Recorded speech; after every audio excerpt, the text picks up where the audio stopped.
بسم اللہ الرحمن الرحیم۔ صراط مستقیم کورس کا 27واں سبق۔ 27ویں سبق میں جو آیات ذکر کی گئی ہیں ان کا عنوان ہے عذاب قبر کا ثبوت، اور حدیث میں بھی یہی بات بیان کی گئی اور عقائد والے عنوان میں بھی یہی بات بیان کی گئی ہے۔ تو میں نے یہ بات عرض کی تھی، پہلے خلاصہ بیان کر دوں اور سبق کا پھر جو ہے آیت اور حدیث کا ترجمہ آ جائے گا، مفہوم واضح ہو جائے گا کہ جب انسان مر جاتا ہے، مرنے کے بعد اس کی روح یا علیین میں چلی جاتی ہے یا سجین میں چلی جاتی ہے۔ علیین یہ جنت کے حصے میں سے حصہ ہے، سجین جنت جہنم کے حصے میں سے حصہ ہے۔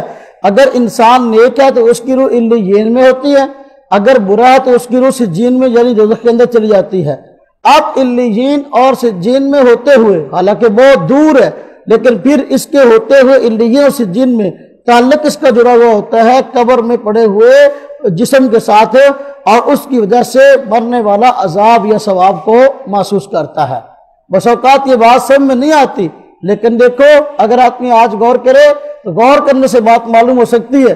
سورج ہم سے دیکھو کتنا لاکھوں میل دور ہے، لیکن اس کے باوجود جو ہے سورج جو ہے اس کی شعاعیں زمین پر پڑتی ہیں تو ہم سب متاثر ہوتے ہیں۔ گرمیوں میں سورج کی شعاعیں بالکل سیدھی پڑتی ہیں، اس کی وجہ سے گرمی بہت زیادہ ہوتی ہے۔ جس طرح کہ دیکھیے آج کل کتنا بس کتنی گرمی ہے، تو زمین پر سیدھی شعاعیں جو ہے وہ سورج کی پڑ رہی ہیں، لیکن سردیوں کے اندر سورج کی شعاعیں ٹیڑھی پڑتی ہیں، اس لیے جو ہے گرمی کم ہوتی ہے۔ تو سورج ہم سے لاکھوں میل دور ہے، لیکن اس کے باوجود اس کا کنیکشن ہمارے ساتھ جڑا ہوا ہے۔ وہ اس کے جو ہے حالت کے بدلنے سے ہماری شخصیت اثر انداز ہوتی ہے۔ تو دیکھو اتنی دور ہوتے ہوئے ہم سے کنیکشن جڑ گیا۔ اگر روح علیین یا سجین میں ہے، جنت میں ہے یا دوزخ میں ہے، دوزخ زمین کی تہہ میں ہے، جنت جو ہے وہ آسمانوں سے اوپر ہے، تو یہ لاکھوں میل دور ہوتے ہوئے بھی اس روح کا کنیکشن قبر میں پڑے ہوئے جسم کے ساتھ جڑا ہوا ہوتا ہے، جس کی وجہ سے وہ راحت یا جو ہے وہ عذاب و تکلیف کو محسوس کرتا ہے۔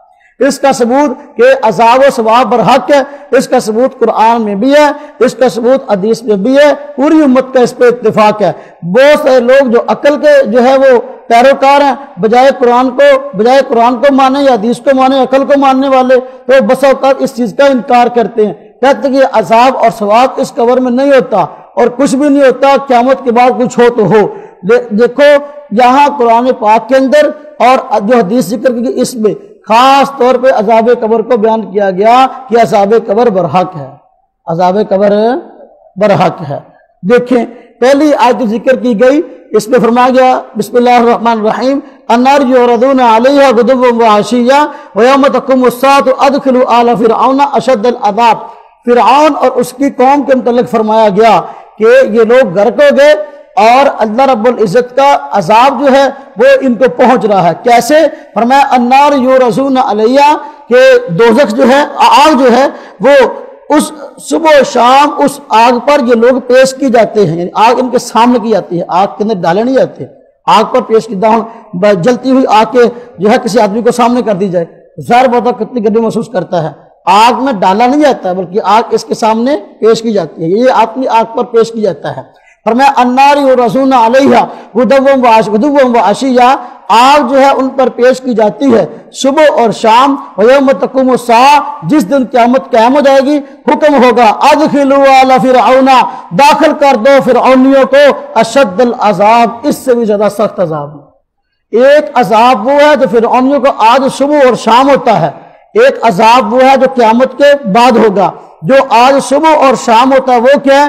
صبح و شام آگ پر ان کو پیش کیا جاتا ہے، آگ ان کے سامنے کی جاتی ہے، جس کی وجہ سے وہ تپش کو محسوس کرتے ہیں اور جلتے ہیں۔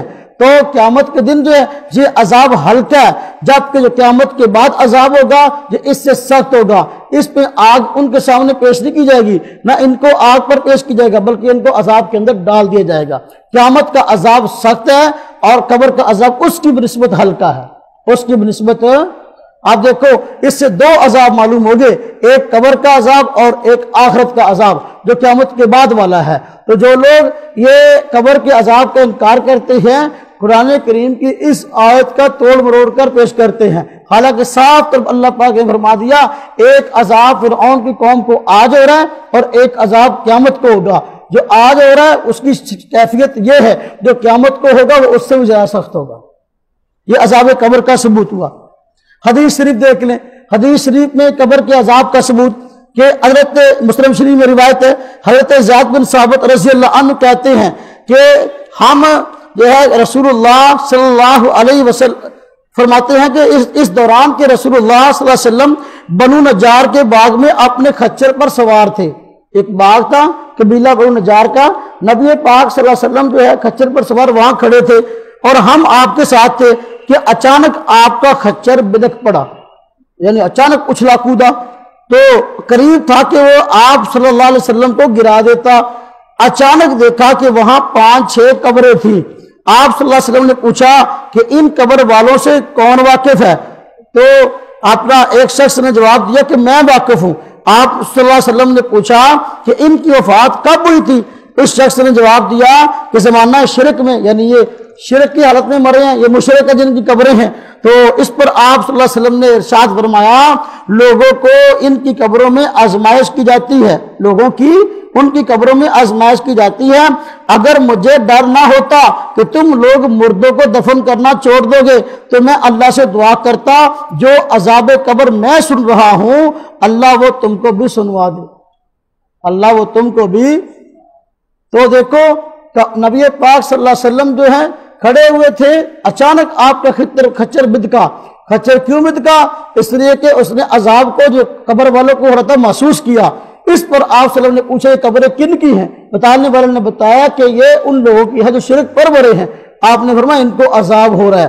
اب عذاب نبی پاک صلی اللہ علیہ وسلم نے دیکھ لیا اور اس کو خچر نے بھی محسوس کر لیا۔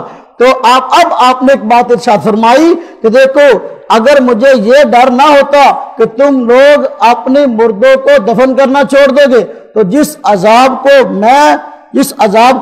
میں سن رہا ہوں، میں دیکھ رہا ہوں، وہ تمہارے لیے بھی واضح جاتا اور تم لوگ بھی اس کو سن لیتے۔ لیکن اگر تم کو سنوا دیا جائے تم قبرستان میں جاؤ ہی نہ، اپنے مردوں کو دفن کرنا ہی چھوڑ دو۔ یہ چونکہ انسان کے لیے دنیا دارالعمل ہے، دارالامتحان ہے، اس لیے اس کو عذاب نہیں سنایا جاتا۔ آپ صلی اللہ علیہ وسلم نے ایک حدیث میں خود فرمایا کہ انسانوں اور جنوں کے علاوہ ساری مخلوقات اس عذاب کو اور اس کے عذاب خاص طور پہ جو جہنمی چیختے ہیں چلاتے ہیں ان کے چیخنے اور پکارنے کو جو ہے انسانوں اور جنوں کے علاوہ ساری مخلوقات سنتی ہیں، صرف ان کو نہیں سنایا جاتا۔ کیوں؟ ان کے لیے دنیا دارالامتحان ہے، ان کے لیے دارالعمل ہے، وگرنہ تو سارے لوگ ایک ہو جائیں گے کہ ان کو عذاب دکھا دیا جائے تو دنیا امتحان کی جگہ رہی نا۔ تو امتحان یہ ہے کہ رب تعالیٰ نے بتا دیا سن کے مان لے اور آپ نے شریعت کے تقاضے کے مطابق عمل کر لے۔ آگے عقائد نے بات بتائی جب انسان مر جاتا ہے تو اس کو جس جگہ دفن، اس حدیث سے بھی کیا معلوم ہوا کہ قبر کے اندر عذاب اور ثواب ہوتا ہے اور یہ برحق ہے۔ موت اور موت کے بعد کے متعلق عقیدہ میں بات بتائی جب انسان مر جاتا ہے تو اس کو جس جگہ دفن کی جاتا ہے اس کو قبر کہتے ہیں۔ اگر کوئی مردہ جل کر راکھ ہو جائے یا کوئی انسان پانی میں غرق ہو جائے یا کسی انسان کو کوئی جانور کھا جائے تو جہاں جہاں اس کے ذرے ہوں گے ان کے ساتھ روح کا تعلق قائم کر کے اسی جگہ کو اس انسان کے لیے قبر بنا دیا جاتا ہے۔ مردے سے قبر میں سوالات کے لیے 2 فرشتے منکر اور نکیر آتے ہیں، وہ 3 سوال کرتے ہیں۔ نمبر 1 من ربک کا، تیرے رب کون ہے؟ نمبر 2 من نبیک کا، تیرا نبی کون ہے؟ نمبر 3 ما دینک کا، تیرا دین کیا ہے؟ جو انسان ان 3 سوالات کا درست جواب دیتا ہے اس کو قبر میں سکون اور آرام ملتا ہے اور اس کے لیے جنت کی کھڑکی کھول دی جاتی ہے اور اس کی قبر کو جنت کا باغ بنا دی جاتا ہے۔ اور جو ان 3 سوالوں کا جواب درست طریقے سے نہیں دیتا اس کی قبر کو اس کے لیے تنگ کر دیا جاتا ہے اور قبر کو جہنم کا گڑھا بنا دی جاتا ہے۔ حضور صلی اللہ علیہ وسلم کا ارشاد ہے قبر جنت کے باغوں میں سے ایک باغ ہے یا جہنم کے گڑھوں میں سے ایک گڑھا ہے۔ اور دیکھو یہ ساری تفصیل بتائی عقائد کے عنوان میں کہ موت کے بعد کا جو معاملہ بتایا گیا، قبر کے اندر منکر نکیر، جو منکر اور نکیر 2 فرشتوں کے نام ہیں۔ جب انسان کو قبر میں رکھا جاتا ہے اس کے گھر والے جو ہیں وہ اللہ آپ کا بھلا کرے اس کو دفنا کر واپس لوٹتے ہیں تو میت، بخاری شریف میں روایت ہے، میت جو ہے وہ ان کے واپس لوٹنے کے قدموں کی آہٹ کو سنتی ہے، فرشتے اس کو بٹھا لیتے ہیں اور پھر اس سے سوال کرتے ہیں۔ جو فرشتے 2 آتے ہیں سوال کرنے کے لیے ان میں سے ایک کا نام منکر ہے اور دوسرے کا نام نکیر ہے۔ وہ 3 سوال کرتے ہیں من ربک کا، من نبیوں کا ما دینوں کا، جو آدمی ان 3 سوالوں کے جواب جو ہے وہ دے دیتا ہے اس کے ساتھ راحت کا تعلق جڑ جاتا ہے۔ جو ان 3 سوالوں کے جواب نہیں دے پاتا اس کو عذاب شروع ہو جاتا ہے، اس کو آگ پر پیش کیا جاتا ہے۔ تو یہ ہے عذاب قبر اور یہ ہے ثواب قبر۔ تو فرمایا کہ یہ اپنی جگہ برحق ہے، اس لیے آپ نے فرمایا کہ جو ہے قبر یہ جنت کے باغوں میں سے باغ ہے یا جہنم کے گڑھوں میں سے ایک گڑھا ہے۔ یہ بات ذہن میں رکھے، جو لوگ قبر کے عذاب کو نہیں مانتے، تو معتزلہ کا فرقہ تھا، وہ اپنی عقل کے ساتھ ہر اس چیز کا انکار کرتے ہیں جو اس کی عقل میں نہیں آتی تھی۔ اس نے اس چیز کا انکار کیا، قبر میں عذاب نہیں ہوتا۔ اس طرح یہ فرقہ ہے جو اپنے آپ کو دیوبندی کہتا ہے، لیکن اس کا تعلق علماء دیوبند سے نہیں ہے۔ دارالعلوم دیوبند اور بڑے بڑے سارے مدارس کا فتویٰ ہے کہ وہ اہل سنت والجماعت سے خارج ہے۔ تو اس نے بھی عذاب قبر کا انکار کیا، قبر کے اندر عذاب و ثواب کوئی نہیں ہوتا، قیامت کو ہوگا یا علیین اور سجین میں ہوتا ہے۔ کہتے ہیں دیکھو کہ ان حضرات کا کہنا ہے کہ عذاب و ثواب اس جسم کو نہیں ہوتا جس کو ہم دفناتے ہیں۔ وہ کہتے ہیں کہ دیکھو علیین میں ہے تو وہاں اس کو نیا جسم ملتا ہے، سجین میں ہے تو وہاں اس کو نیا جسم ملتا ہے، عذاب و ثواب کا تعلق اس نئے جسم کے ساتھ ہوتا ہے۔ ہم کہتے ہیں تمہاری عقل ماری گئی، زندگی کے اندر جو ہے نمازیں تو اس جسم نے پڑھی ہیں، ہاں جی روزے تو اس جسم نے رکھے ہیں، نیک اعمال تو اس جسم نے کیے ہیں، پتھر اس جسم نے کھائے ہیں، کانٹے اس کے رستے میں بچھائے گئے ہیں۔ جب ثواب دینے کی باری آئی تو نیا جسم پیدا کر کے اس کو دے دو۔ انعام دینے کی باری آئی، محنتیں کسی اور جسم نے کی ہو، انعام کسی اور جسم کو دے دو، یہ تو انصاف نہیں، اور رب تعالیٰ بے انصاف نہیں ہے۔ اور یہ نظریہ اور عقیدہ اس کی نہ تائید قرآن سے ہوتی ہے نہ اس کی حدیث سے ہوتی ہے، بالکل من گھڑت افسانہ گڑا ہوا ہے۔ بات سمجھ آئی ہے؟ ہاں، کہ اب جو جس کو کہتے ہیں جی سجین میں جو ہے عذاب ہوتا ہے کہ نیا جسم مل جاتا ہے روح کو، ہم کہتے ہیں دیکھو اس کو عذاب کیوں ہوتا ہے؟ نیا جسم ہے، اس نے گناہ کوئی کیا ہی نہیں بیچارے نے، وہ دنیا میں آیا اس نے کوئی گناہ کیا، اس کو عذاب کیوں ہوتا ہے بھائی؟ عذاب تو اس کو ہونا ہے نا کہ جس آدمی نے گناہ کرنا ہے، اور جس جسم نے گناہ ہی کوئی نہیں کیا اس کو نیا پیدا کر کے جو ہے دوزخ میں عذاب کیسے ہوگا؟ ایسی بات نہیں ہے۔ عذاب اور ثواب کا تعلق اسی جسم کے ساتھ ہے جس کو ہم نے دفن کیا، اور اسی جسم کے ساتھ جو دنیا والا ہے اس کے ساتھ عذاب یا ثواب کا تعلق ہوتا ہے، اور اسی کے ساتھ جو سارے کے سارے معاملات ہوتے ہیں۔ اب جو ہے وہ جب ہم یہ کہتے ہیں عذاب و قبر برحق ہے تو وہ عقلی گھوڑے دلا کر اعتراض کرتے ہیں۔ یہاں ان اعتراضات کے جوابات دیے گئے ہیں۔ دیکھو ایک آدمی ایسا ہے کہ اللہ آپ کا بھلا کرے وہ مر گیا، اور مرا اس طرح کہ اللہ آپ کا بھلا کرے جس طرح کی ہندو ہیں، ہندو جو ہے اپنے مردے کو جلا دیتے ہیں، جلا کر اس کی راکھ کو جو ہے وہ گنگا میں بہا دیتے ہیں، تو اس کو عذاب کیسے ہوگا؟ ہم کہتے ہیں بھائی دیکھو پہلی بات یہ ہے عذاب قبر برحق ہے۔ قبر اس جگہ کو کہتے ہیں جہاں ایک انسان مرنے کے بعد جو ہے وہ چلا جاتا ہے۔ عام طور پر قبر وہی ہوتی ہے جہاں ایک انسان کو مرنے کے بعد گڑھا کھود کر دفن کیا جاتا ہے۔ ہاں ایسے انسان جن کو حادثاتی طور پر گڑھا کھود کر دفن نہ کیا جائے، جس طرح کے دیکھو ہندو ایسا کرتے ہیں، اپنے مردے کو جلا دیتے ہیں اور اس کی راکھ کو گنگا میں بہا دیتے ہیں، عذاب اس کو بھی ہوتا ہے۔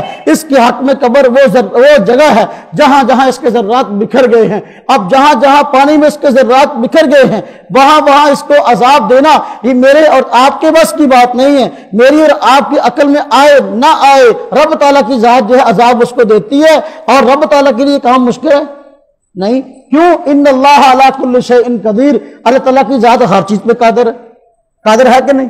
جب ہر چیز میں قادر ہے، ایک آدمی کی راکھ کو جو ہے گنگا میں بہا دیا گیا، پورے سمندر میں اس کے ذرات بکھر گئے، میری عقل یہ کہتی ہے کہ پتہ نہیں کیسے ہوگا، لیکن رب تعالیٰ کی ذات سے یہ بعید نہیں۔ ان اللہ علی کل شیء قدیر، رب تعالیٰ جو ہے قادر ہے اس کے ذرات کو ایک جگہ جمع کرے، وہاں عذاب کا تعلق جوڑ دیں، یا بکھرے ہوئے ذرات کو جہاں جہاں پڑے ہیں وہاں اس کے ساتھ عذاب کے تعلق کو جوڑ دیں۔ بات سمجھ میں آئیے؟ عقلی اعتراضات کر کے جو ہے وہ کسی آدمی کو گمراہ کرنا یہ کوئی نیکی نہیں ہے۔ عقلی اعتراضات پیش کر کے جو ہے اپنے آپ کو سچا ثابت کرنے کو نیکی نہیں ہے۔ سچ وہ ہوتا ہے جو قرآن میں ہے، سچ وہ ہوتا ہے جو نبی پاک صلی اللہ علیہ وسلم کی حدیث میں ہے۔ اپنی طرف سے نظریہ گھڑ کے عقلی اعتراضات کر کے جو ہے اس طرح کی باتیں کرنا فضول بات ہے۔ یا کہتے ہیں دیکھو ایک انسان ہے اس کو دوسرا شیر کھا گیا، ایک انسان ہے اس کو کون کھا گیا؟ شیر۔ آج اس کو شیر کھا گیا، مر گیا، اس کو ذوب کیسے ہوگا؟ ہم کہتے ہیں ان اللہ علی کل شیء قدیر، ان اللہ علی کل، جہاں بھی ہے جیسے بھی ہے، ان اللہ علی کل شیء قدیر، رب تعالیٰ کی ذات قادر ہے اس کو اس حالت میں بھی عذاب دے، جو جس حالت کے اندر ہے ویسے ہی عذاب ہوگا اس کو، تو اللہ تعالیٰ کی ذات اس بات پہ قادر ہے۔ میں قادر نہیں ہوں، میری عقل میں نہیں آتا، لیکن جو ہے رب تعالیٰ کی حکمت اور رب تعالیٰ کی طاقت اس سے کہیں بڑھ کر ہے۔ بات سمجھ آئی؟ جو قبر کا حساب ہے یہ اجمالی ہے، جو آخرت کا حساب ہے یہ تفصیلی ہے۔ قبر کا حساب جو ہے یہ اجمالی یعنی مختصر ہے، من ربو کا، من نبیو کا، ما دینو کا، جو اس لیے اس کے بعد سزا بھی جو ہے وہ مختصر ہے، اس کے بعد راحت بھی جو ہے مختصر ہے، لیکن آخرت کا جو قیامت کے بعد کا حساب ہے تفصیلی۔ اب جو ہے فَمَن يَعْمَلْ مِثْقَالَ ذَرَّةٍ خَيْرًا يَرَهُ وَمَن يَعْمَلْ مِثْقَالَ ذَرَّةٍ شَرًّا يَرَهُ۔ اب ایک ایک نیکی کا بدلہ، ایک ایک برائی کا بدلہ اس کو ملے گا۔ اب عذاب تفصیلی ہوگا۔ اب عذاب کیا ہوگا؟ اب حساب تفصیلی ہے، اب عذاب تفصیلی ہے۔ پہلا جو ہے حساب مختصر ہے، اس لیے جو ہے پہلی سزا بھی یا آرام بھی مختصر ہے۔ بات سمجھ آئی؟ ایک بندہ کہنا میں نے مثال نہ سمجھاؤ، ایک کدا قبر دا عذاب، میں کہا سمجھا دینے۔ ایک بندہ اتنے کوئی کیس ہو جائے، مثلا چوری دا ہو جائے، چوری دا کیس پولیس پھڑ کے لے جاندی ہے، ہاں جی 10 لاکھ روپیہ چوری ہو گیا، اس بندے نے کیتا، بندہ منتخب ہو گیا، پولیس پھڑ کے لے جاندی ہے، اس کا مقدمہ بعد میں چلتا ہے عدالت میں۔ عدالت جو ہے جب کیس چوری واقعی ثابت ہو جائے اس کو بامشقت سزا بعد میں سناتی ہے، اس کو 6 ماہ قید ہے، اتنا جرمانہ، اس کو 1 سال قید ہے، اتنا جرمانہ، اس کو اتنے سال قید ہے۔ بامشقت کا مطلب ہوتا ہے نہ جتیاں ہی پہنی ہیں، 1 سال قید بامشقت، یعنی 7 جوتے پڑیں گے، کتنے پڑیں گے؟ جتنا پولیس والا کا جی چاہے گا۔ اب دیکھو کیس بعد میں چلتا ہے، سزا بعد میں سنا جاتی ہے، لیکن جب تک کیس کا فیصلہ نہیں ہوتا یہ مجرم جیل میں ہے، 2-4 جتیاں روز لگتی رہتی ہیں، پنجوترا لگتا ہی رہتا ہے۔ سزا سنائے جانے کے سے پہلے اور کیس کا فیصلہ ہونے سے پہلے تھانے کے اندر اس کے سامنے گلاب کے پھول پیش نہیں کیے جائیں گے۔ جو آدمی تھانے میں ہے اس کو روزانہ قورمے اور کوفتے پیش نہیں کیے جائیں گے، وہاں اس کو ہر روز جس کے پیچھے کہتے لکھا ہوتا ہے کہاں گزاری تھی رات، وہ 5 سال اس کو پڑھتے رہیں گے۔ یہ ہے 5 سال جو ہر روز پڑھتے ہیں نا، یہ ابھی حساب تفصیلی ہوا نہیں ہے، اس تفصیلی سزا بعد کی ہے، یہ مختصر سزا ابھی شروع ہوگی۔ روزانہ ٹھکائی، ایک پولیس آیا وہ 2 لتا مار گیا، ہاں جی، دوسرا آیا وہ 2-4 مکے مار گیا، تیسرا ایس پی صاحب آئے، ہاں جی چوری کی تھی، اچھا پھڑے آ گیا وہ 2-4 چنڈا مار گئے، ایک کیا حالے کیس ثابت نہیں ہویا، لیکن یہ پہلے یہ ایک مختصر عذاب ہے، مختصر حساب ہے، ہاں جی۔ عذاب قبر کی مثال یہ ہے۔ مسائل و احکام، نماز جنازہ، بات دفن کی اور کفن کی پوری ہوئی، میت کو میت کے غسل کی اور کفن کی پوری ہوئی۔ اب جو ہے میت کے پر نماز جنازہ ہے، اس کے کیا مسائل ہیں وہ بتا رہے ہیں۔ نماز جنازہ کا حکم، کہتے ہیں نماز جنازہ فرض کفایہ ہے، یعنی بستی میں چند افراد بھی پڑھ لیں تو باقی بستی والے لوگ گناہ سے بچ جائیں گے۔ باقی بستی والے لوگ، آدمی فوت ہو گیا علاقے میں، کچھ لوگوں نے جنازہ پڑھ لیا، سب کی طرف سے ادا ہو گیا، سب لوگ سزا سے بچ جائیں گے۔ لیکن اگر کوئی آدمی فوت ہوا، جنازہ پڑھنے کے لیے کوئی آدمی گیا ہی نہیں، ہاں جی بیچارہ میت جو ہے وہ بغیر جنازے کے دفنا دی گئی، اب سب لوگ جو ہے مجرم ہیں، اب سب لوگ گناہگار ہیں۔ نماز جنازہ کب پڑھنی چاہیے؟ کہتے ہیں جب میت کو غسل دے لیں اس کے فوراً بعد نماز جنازہ پڑھ لینی چاہیے۔ جب غسل دے رہی ہے اب کسی چیز کی دیر کرنا جائز نہیں ہے۔ اب کہتے ہیں اس کی پھوپھی نہیں آئی، ابھی فلانا ماموں کی بیٹی نہیں آئی، مامے کے نانے کی بھتیجی اور بھانجی نہیں آئی، اب ایک عورت کے لیے وہ کہہ جی آ رہی ہے ماشاء شہر پہنچ گئی ہیں تو منہ دیکھنا، انہوں نے آ کے منہ دیکھنا، یہ کیا چیز ہے؟ آدمی فوت ہو گیا بھائی، ایک تو میت کا حق ہے، اس کے وارثوں کا حق ہے۔ میت کا حق ہے اس کو اصالہ ثواب کرو، درود شریف پڑھو ثواب کر دو، قرآن پاک پڑھو ثواب پہنچا دو، کوئی بھائی اصالہ ثواب، یہ میت کا حق ہے۔ میت کے وارثوں سے تعزیت کر لو، منہ دیکھنا کیا، نہ لوگ آ کر تعزیت کرتے ہیں اور نہ اصالہ ثواب کرتے ہیں، بلکہ کیا منہ دیکھنا، بس منہ دیکھ کے رہا چوچی عہدہ روندیاں بڈیاں، جو شریعت نے ویسے ہی منع کیا۔ فرمایا نبی پاک صلی اللہ علیہ وسلم نے جو اس طرح جو ہے غم کے موقع پر رویا، اپنے گریبان کو پھاڑا اور اپنے منہ پہ تماچے مارے، وہ ہم میں سے نہیں ہے۔ تو پہلے پوچھ دیا وہاں رونا کتنے شروع کرنا، آ رہی ہیں ہو نا فوتگی تھے۔ میں ہمارے بزرگ تھے اللہ جنت نصیب فرمائے، میرے والد صاحب فرمایا کرتے ہم ایک فوتگی پہ گئے، ہمارے ساتھ جو ہے کچھ عورتیں بھی تھیں، تو جب ہم وہاں پرانا سسٹم تھا، بڑی دیر کی بات ہے کہ جب ہم گاڑی سے اترے، آگے گاؤں بہت دور 3-4 میل کا فاصلہ تھا، تو مجھے جب ہم اپنا گاڑی سے اتر گئے، اب پیدل چل کے جانا تھا، تو جو عورتیں ہمارے ساتھ تھیں وہ کہنے لگی رونا کتنے شروع کرنا، رونا کتنے شروع کرنا۔ میرے ابا جی کہنے لگے اوے کھوتے ہوئی ہو، چلو پیچھے مڑو، پیچھے مڑو، دوبارہ اپنے گھر چلو کرو روندیاں ہو۔ یعنی رونا تو وہ ہے بھائی جو دکھ کی وجہ سے آتا ہے، جو غم کی وجہ سے آتا ہے۔ یہ پلان کے تحت رونا بھی کہاں سے رونا شروع کرنا، مگر یہ مصنوعی رونا ہے، اس مصنوعی رونے کے رونے سے منع کیا گیا ہے۔ بات سمجھ آئی ہے؟ ہاں، جب غسل دے لو اس کے فوراً بعد کیا کرنا ہے؟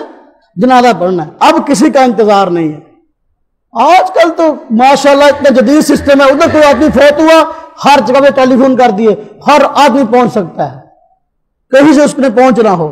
اب جان بوجھ کے وہ اپنے پیسے بچاتا رہے، ہاں جی، ایک گاڑی گھنٹے میں لے کے آتی تو 5 گھنٹے گاڑی سے بہ گیا، اور موقع پر اتنے پیسے ضائع کرتے ہیں، فوتگی پر جان بوجھ کے لیٹ آئیں گے۔ اب سب لوگ جنازہ 500 آدمی جنازے کے لیے کھڑا ہے، باہر جو بےچارے گرمی میں مر رہے ہیں، اور بچے اندر بلک رہے ہیں جن کے یہاں فوتگی ہوگی 24 گھنٹے سے بھوکے بیٹھے ہیں۔ اب وہ کیا جی آ رہی ہیں بس آ رہی ہیں، وہ اب لوکل گاڑی اپنا 100 روپیہ بچا لیا، 1000 آدمی کا بیڑا گرک کر دیا جو انتظار میں بیٹھے ہیں۔ اب یہ آئے گی، آ کر کیا کرے گی؟ ہاں یہ ہو گیا وہ ہو گیا، کچھ بھی نہیں، نہ اس کو سارے ثواب کا پتا، نہ اس کو توحید کا پتا۔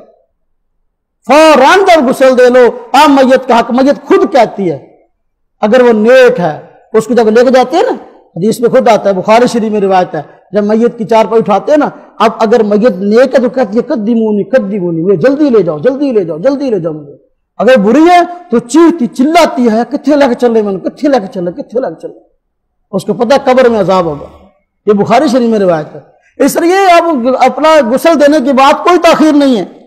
مکروہ اوقات میں نماز جنازہ پڑھنے کا حکم، یعنی سورج نکل رہا ہے، سورج غروب ہو رہا ہے، زوال کا وقت ہے، 3 مکروہ اوقات ہیں، اس میں عام طور پر نماز پڑھنا منع ہے، لیکن اگر جنازہ پڑھنے کی نوبت آئے تو اب یہ صحیح ہے کہ نہیں، اس کی تفصیل بتا رہے ہیں۔